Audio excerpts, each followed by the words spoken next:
तो हेलो बच्चों, स्वागत है आप सभी का राहुल एकेडमी की एक और बेहतर वीडियो में। तो प्यारे बच्चों, आज की इस वीडियो में हम लोग पढ़ने वाले हैं कक्षा 12 के भौतिक विज्ञान का एक मोस्ट इंपॉर्टेंट डेरिवेशन, जो आपके बोर्ड के एग्जाम की दृष्टि से काफी ज्यादा महत्वपूर्ण है। हर साल ये क्वेश्चन पूछा जाता है। तो प्यारे बच्चों, आज की जो हमारी मुख्य टॉपिक है वो है LCR परिपथ। ठीक है, तो प्यारे बच्चों, जो LCR परिपथ का डेरिवेशन है बहुत ही सिंपल और इजी तरीके से कराने वाला हूँ। बस आपसे रिक्वेस्ट है, वीडियो को शुरू से लेकर के लास्ट तक देखिएगा, तभी चीजें आपको समझ में आएगी। तो चलिए बच्चों, बिना किसी देरी के आज की वीडियो को शुरू करते हैं। तो प्यारे बच्चों, यहाँ पर देखिए लिखा गया LCR, यानी कि यहाँ पर L क्या है, C क्या है और R क्या है। तो प्यारे बच्चों, जो हमारा L होता है ये प्रेरकत्व होता है, और C जो है वो संधारित्र की धारिता है, और यहाँ पर जो R लिखा गया है ये हमारा प्रतिरोध होता है। तो यानी कि प्रेरकत्व और संधारित्र और प्रतिरोध को तीनों को हम क्या करते हैं, श्रेणी क्रम में जोड़ करके एक प्रत्यावर्ती धारा स्रोत से जोड़ देते हैं। तो जो प्राप्त परिपथ होता है प्यारे बच्चों, वो हमारा क्या कहलाता है, LCR परिपथ कहलाता है। ठीक है, तो आइए परिभाषा को लिखते हैं। तो यहाँ पर लिखेंगे इसमें एक प्रेरकत्व L, संधारित्र C तथा प्रतिरोध R को श्रेणी क्रम में प्रतिरोध R को श्रेणी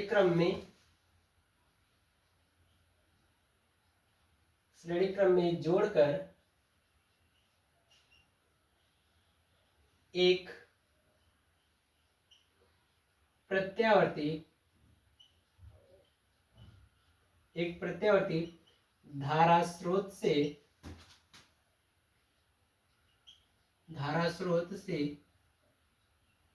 जोड़ देते हैं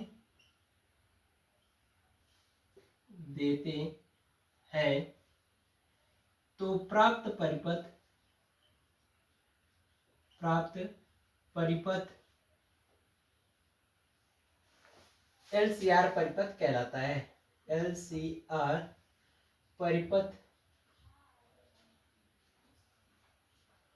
कहलाता है।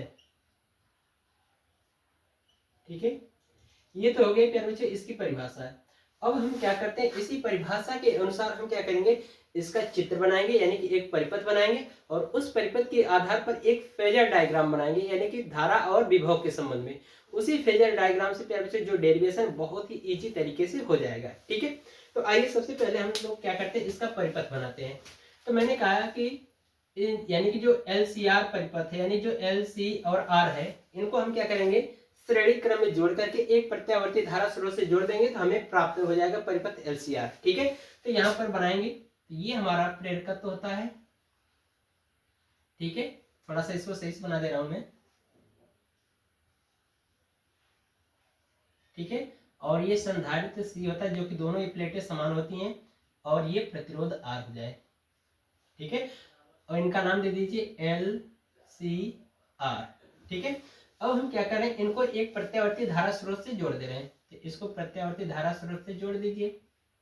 ठीक है, और ये जो प्रत्यावर्ती धारा स्रोत की जो वैल्यू है वो हो जाएगी आपका V बराबर V0 sin ओमेगा t। जब फिर हमने क्या किया, इन तीनों को एक प्रत्यावर्ती धारा स्रोत से जोड़ दिया, तो इसमें क्या होगी, एक धारा प्रवाहित होगी। इसमें मान लेते हैं, इसमें I धारा प्रवाहित हो रही है परिपथ में। ठीक है, और ये तीनों प्यारे बच्चों श्रेणी क्रम में जुड़े हैं, तो श्रेणी क्रम में तीनों में धारा का मान समान होगा, लेकिन इनके सिरों का विभवांतर क्या होता है, अलग अलग होता है। क्योंकि मैंने श्रेणी और समांतर क्रम पढ़ाया था प्रतिरोधों में। ठीक है, तो उसमें बताया था कि श्रेणी क्रम में क्या होता है कि धारा का मान समान होता है और विभव का मान अलग अलग होता है। अगर यही समांतर क्रम में जोड़ा जाता है प्यारे बच्चों, तो क्या होता है, धारा का मान अलग हो जाता है और विभव का मान क्या होता है, सेम हो जाता है। लेकिन यहाँ पर तीनों प्रेरकत्व, संधारित्र और प्रतिरोध तीनों क्या है, श्रेणी क्रम में जुड़े हैं, तो इसलिए यहाँ पर क्या होगा, तीनों में धारा का मान समान होगा, लेकिन इनके सिरों का विभवांतर क्या होगा, अलग अलग होगा। ठीक है, तो यहाँ पर इनके सिरों के विभवांतर को लिखेंगे। मान लेते हैं कि जो ये हमारा प्रेरकत्व है, इसके सिरों का विभवांतर मान लेते हैं कितना हो, VL हो, संधारित्र C के सिरों का विभवांतर VC हो, और यहाँ पर क्या हो, VR हो। ठीक है, तो प्यारे बच्चों इतना चीज समझ में आ रहा है। अब हम क्या करते हैं, इसी लगे इस परिपथ के आधार पर हम क्या करते हैं, फेजर डायग्राम बना लेते हैं। ठीक है, तो यहाँ पर फेजर डायग्राम देखिए। ठीक है, हमने मान लिया कि ये हमारा क्या है, एक्स एक्सिस है और ये वाई एक्सिस है। ठीक है, तो प्यारे बच्चों यहाँ से शुरू करेंगे हम लोग प्रतिरोध से।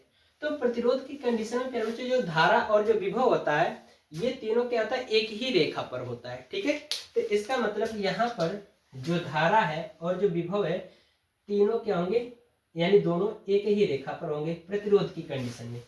ठीक है, अब इसके बाद हम क्या करेंगे, यहाँ पर संधारित्र का जो विभव Vc है इसका हम लोग दर्शाएंगे ग्राफ में।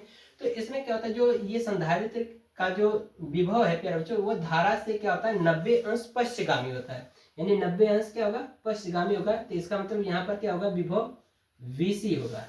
ठीक है, और जो प्रेरकत्व का जो विभव होता है प्यारे बच्चों इस धारा से क्या होता है 90 अंश अग्रगामी होता है, यानी 90 अंश आगे चलता है। तो ये हो जाएगा आपका VL।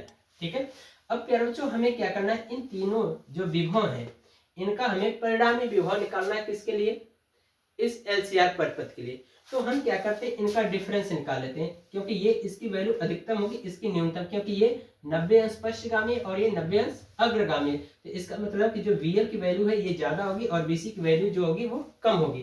तो इसलिए इनका डिफरेंस निकाल लेंगे तो ये हो जाएगा VL माइनस VC। इतना हो गया प्यारे बच्चों।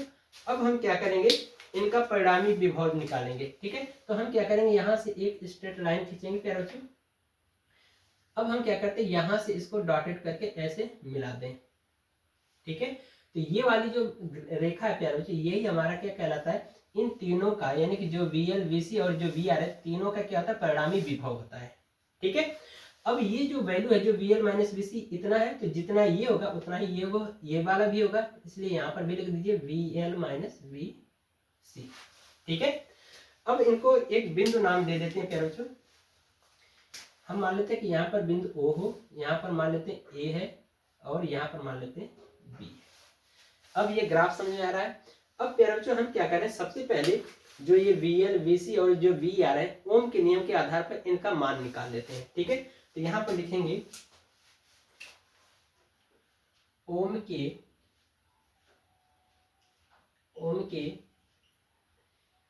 नियमानुसार। ठीक है, ओम के नियमानुसार। ठीक है, तो ओम का नियम क्या होता है प्यारे बच्चों, ये होता है V बराबर I इंटू R होता है।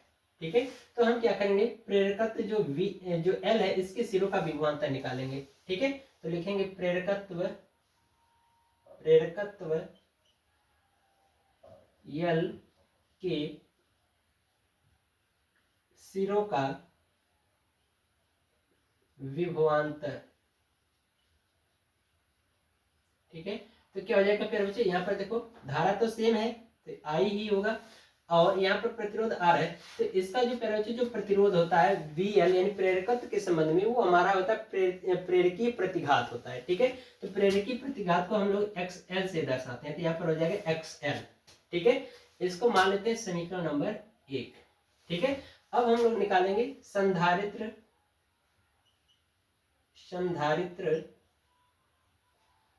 C के सिरों का विभवांतर, ये हो जाएगा I इंटू ये हो जाएगा XC, इसको हम लोग कहते हैं धारितीय प्रतिघात। ठीक है, ये हो जाएगा हमारा समीकरण नंबर 2। ठीक है, अब हम क्या करेंगे, प्रतिरोध के सिरों का विभवांतर निकालेंगे, तो ये हो जाएगा प्रतिरोध R के सिरों का विभवांतर बराबर ये हो जाएगा I इंटू R। ये हो जाएगा समीकरण नंबर 3। ठीक है प्यारे बच्चों, इतना चीज क्लियर हो गया। यदि प्यारे बच्चों थोड़ा सा भी डाउट होगा तो एक बार वीडियो को बैक करके पुनः देखिएगा, हर एक चीजें क्लियर हो जाएंगी। ठीक है, अब प्यारे बच्चों यहाँ पर देख रहे हो कि इस ग्राफ में क्या हो रहा है कि एक हमें त्रिभुज प्राप्त हो रहा है। त्रिभुज क्या है, त्रिभुज OBA।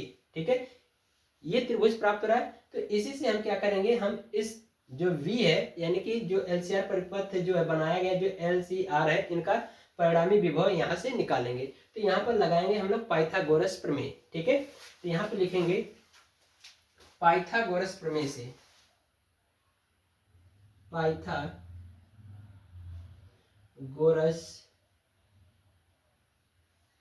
प्रमेय से ठीक है। पाइथागोरस प्रमेय क्या होती है प्यारे बच्चों, इसमें क्या होता है कि अगर त्रिभुज है, उस त्रिभुज की दो भुजा हमें पता है, तीसरी भुजा ज्ञात करनी होती है, तो हम क्या करते हैं, पाइथागोरस प्रमेय लगाते हैं। तो पाइथागोरस प्रमेय जो होती है वो होता है लंब का सॉरी कर्ण का वर्ग बराबर, यहाँ पर कर्ण क्या होगा आपका ओ ए, तो यहाँ पर हो जाएगा ओ ए का वर्ग बराबर, यानी कर्ण का वर्ग बराबर आधार का वर्ग प्लस लंब का वर्ग। तो आधार हमारा क्या हो जाएगा ओ बी का स्क्वायर, ठीक है, तो ये हो जाएगा ओ बी का स्क्वायर प्लस लंब आपका ए बी है, ये हो जाएगा ए बी का स्क्वायर।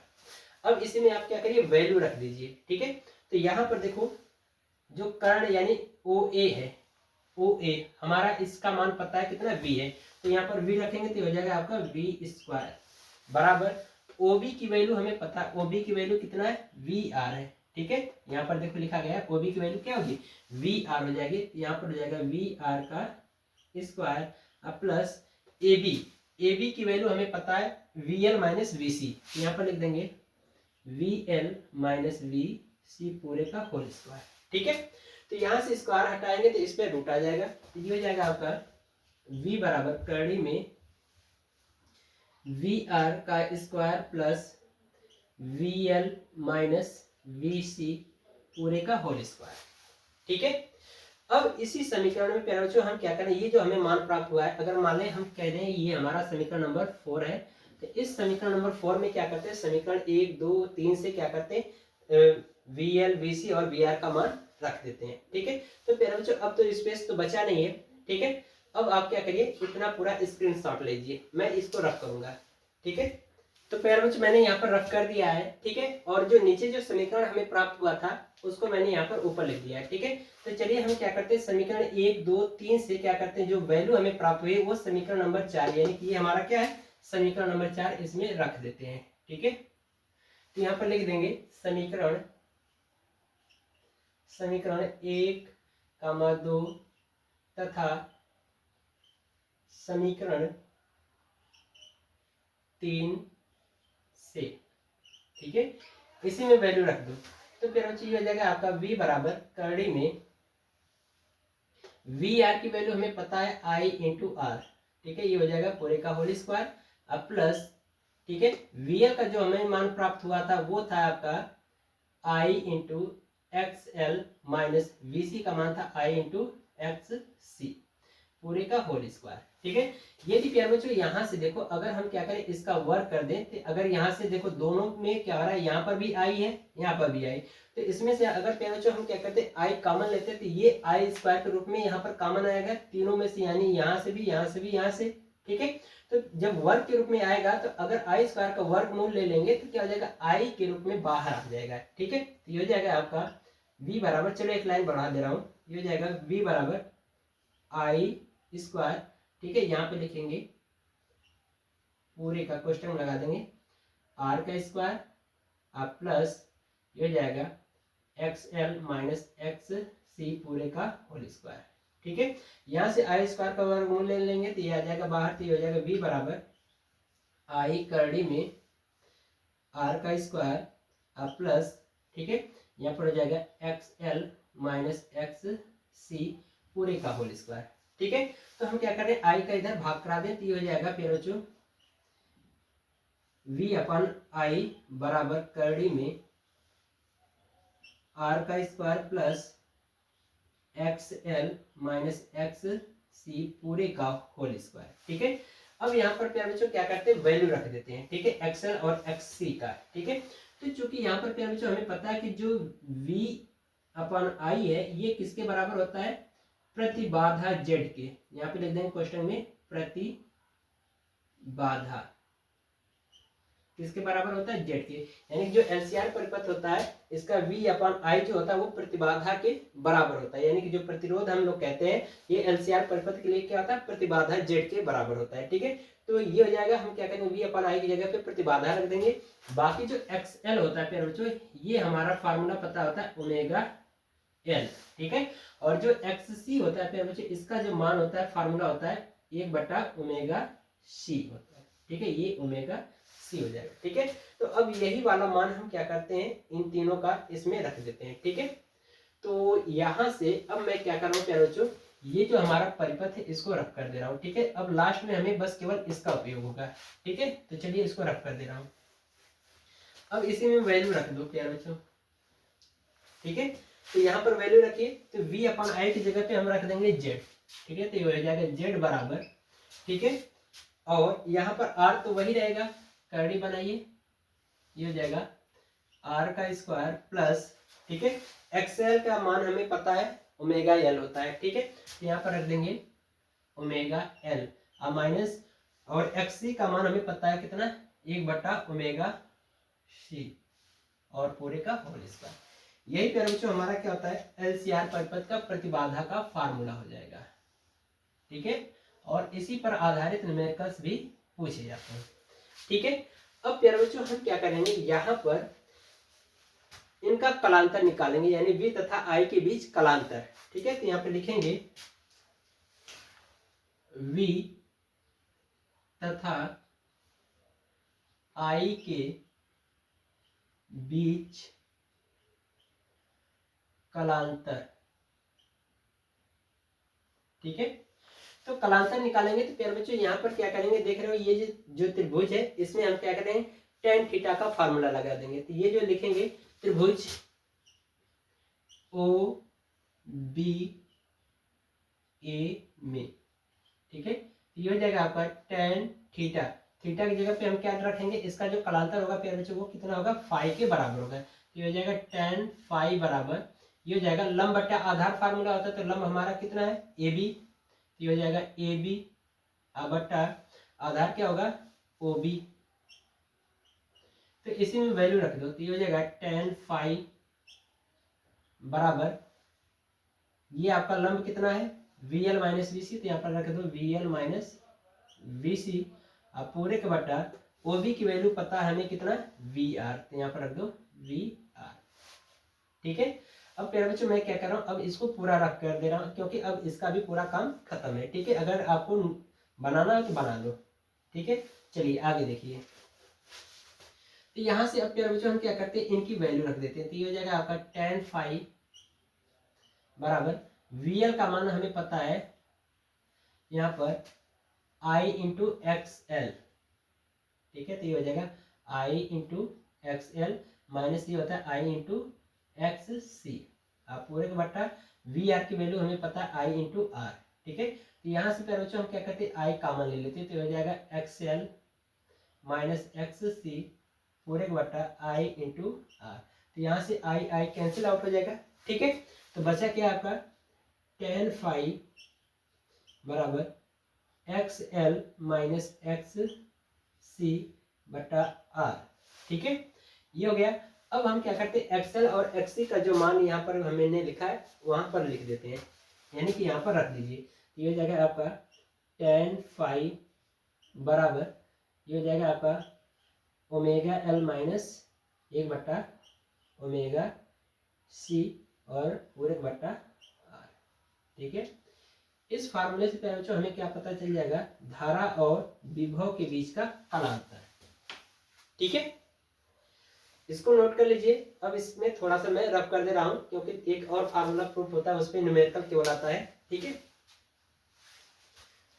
चलिए इसको नोट कर ले, कर लिया, चलो इसको रफ कर दे रहा हूं मैं। अब प्यारे बच्चों मैं क्या करूंगा, यहाँ पर परिपथ में अधिकतम धारा का मान निकाल लूंगा। यहाँ पे लिखेंगे परिपथ में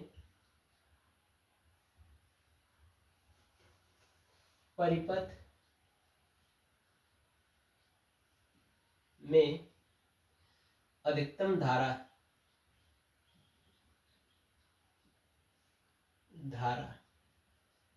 ठीक है। परिपथ में अधिकतम धारा का मान निकाल लेंगे, तो यहाँ से फार्मूला आता है v यानी I बराबर V0 अपॉन Z, ठीक है। तो ये हो जाएगा, मान रख दीजिए, तो हो जाएगा I बराबर V0 यानी कि विभवांतर का ये शिखर मान होगा बटा Z की जो वैल्यू आई थी वो आपका था करड़ी में R का square plus omega L minus 1/ओमेगा सी पूरे का होल स्क्वायर।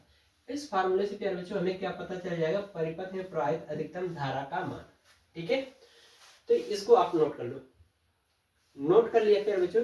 तो इस तरह से मेरा जो डेरिवेशन था वो कंप्लीट होता है। आशा करते हैं आपको हर एक चीज समझ में आया होगा। यदि प्यारे बच्चों आपको ये वीडियो पसंद आई हो तो वीडियो को लाइक करिए और चैनल को सब्सक्राइब करिए, ठीक है, ताकि मैं आपको और भी ऐसे वीडियो आपको प्रोवाइड कर सकूं, ठीक है, जिससे आपके बोर्ड के एग्जाम की तैयारी बेहतर हो सके। ठीक है, मिलते हैं इसी तरह से आपसे अगली वीडियो में। तब तक के लिए गुड बाय, थैंक यू, जय हिंद बच्चों।